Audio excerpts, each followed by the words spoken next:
Bienvenue sur Arcaniste. Dans cette vidéo, nous allons aborder la lame du jugement, la lame 20. Elle est sous l'égide de la lettre Esh. Les mots clés seraient vœux exaucés, issue heureuse, récompense, justice, mais châtiment également. Cette carte représente un ange qui, d'une trompette, sonne le jugement dernier. Sa main droite tient une bannière à croix. Il est entouré d'un nuage d'où sortent 17 rayons.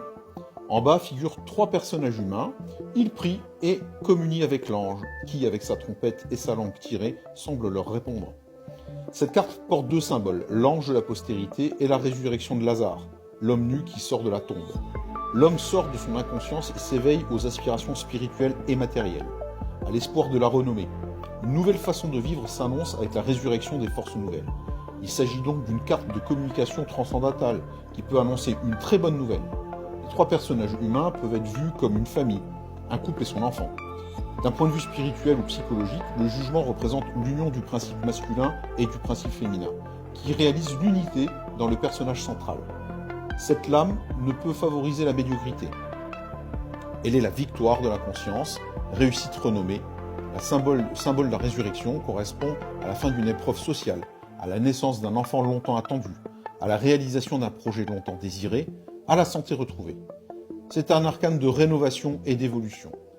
Placé près de l'arcane sans nom, la mort que nous avons déjà vue, il signifie la fin d'une période sombre. Avec cette lame, la parole est bénéfique, l'ambition saine pour soi et pour les êtres chers.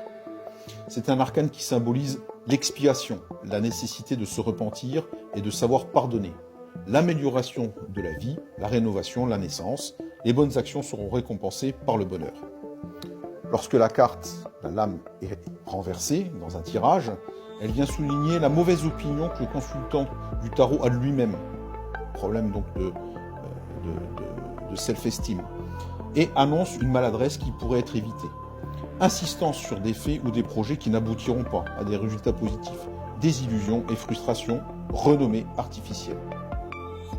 L'interprétation générale qu'on pourra faire de cette lame, c'est le consultant agit avec franchise et c'est payé en retour. Il a des atouts dans sa main et il s'affirme. Une réussite professionnelle et commerciale s'annonce. Merci de nous suivre sur Arcaniste. À bientôt pour une nouvelle vidéo.